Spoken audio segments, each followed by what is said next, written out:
അല്ലെങ്കിൽ ഒരു ഒരു നൃത്തം ചെയ്യുന്ന ഒരാളുടെ നമ്മൾ പ്രതീക്ഷിക്കുന്ന ഒരു സ്റ്റാൻഡേർഡ് പോയിട്ട് പലരും വളരെ മോശമായ സ്റ്റാൻഡേർഡിലുണ്ട്, പലരും വളരെ നല്ല സ്റ്റാൻഡേർഡിൽ ചെയ്യുന്നവരുമുണ്ട്. പക്ഷേ യാതൊരു ബുദ്ധിമുട്ടും കൂടാതെ പബ്ലിക്കിന്റെ മുന്നിൽ വന്ന് അവനവന് ഉള്ള കഴിവുകൾ പ്രകടിപ്പിക്കാൻ ഒരു ഗസറ്റഡ് ഓഫീസർ എന്ന് പറഞ്ഞാൽ നമുക്കറിയാം ഒരു സ്ഥാപനത്തിന്റെ മേധാവിയാണ്.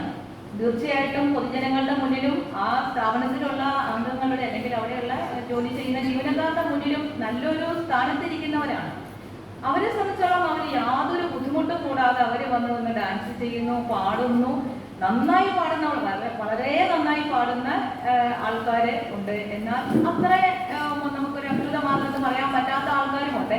പക്ഷെ എല്ലാവരും വളരെ സന്തോഷത്തോടുകൂടെ പങ്കെടുക്കുന്നു.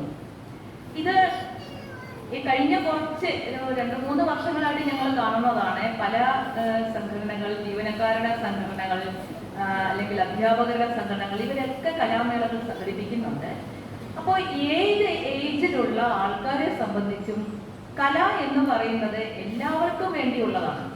അതില് ഏറ്റക്കുറച്ചിലുകളില്ല. നമ്മളൊരു പ്രൊഫഷണൽ അല്ലാത്തിടത്തോളം കാലം നമ്മളെ സംബന്ധിച്ച് നമുക്ക് വേറൊരാൾ നമ്മളെ വിലയിരുത്തേണ്ട യാതൊരു ആവശ്യവുമില്ല.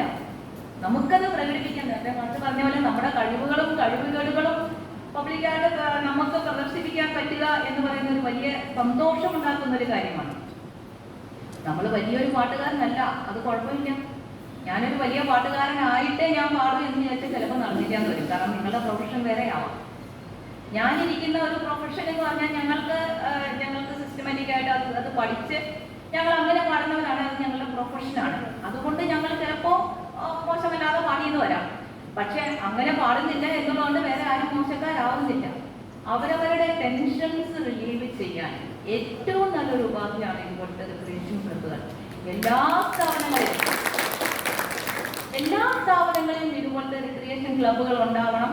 വളരെ ഫ്രീ ആയി നമ്മളുടെ എല്ലാ കഴിവുകളും നമുക്ക് പ്രകടിപ്പിക്കാനുള്ള, നമ്മുടെ മാനസികമായ ഒരു സന്തോഷം അതുകൊണ്ട് നമുക്ക് ഡിറൈവ് ചെയ്യാനുള്ള ഒരു അവസരം നമുക്കുണ്ടാവണം. ഈ ക്ലബ്ബ്, റിക്രിയേഷൻ ക്ലബ്ബ് കലാകാലങ്ങളോളം വളരെ ഭംഗിയായി ഇവിടുത്തെ പ്രോഗ്രാംസ് നടക്കട്ടെ എന്ന് ഞാൻ ആശംസിക്കുന്നു. അതോടുകൂടി ഉദ്ഘാടനം ചെയ്തതായി പ്രഖ്യാപിക്കുന്നു. ഇനി എന്നോട് വിളിച്ചപ്പോൾ ഒരു പാട്ട് പാടണമെന്ന് പറഞ്ഞിരുന്നു. ആദ്യമേ തന്നെ പറഞ്ഞുകൊണ്ടേ, ഞാനൊരു ക്ലാസിക്കൽ കർണാടിക് മ്യൂസിക് ആർട്ടിസ്റ്റ് ആണ്. അപ്പോൾ നാച്ചുറലി എൻ്റെ നിങ്ങൾക്ക് അത് തന്നെ പ്രതീക്ഷിക്കാൻ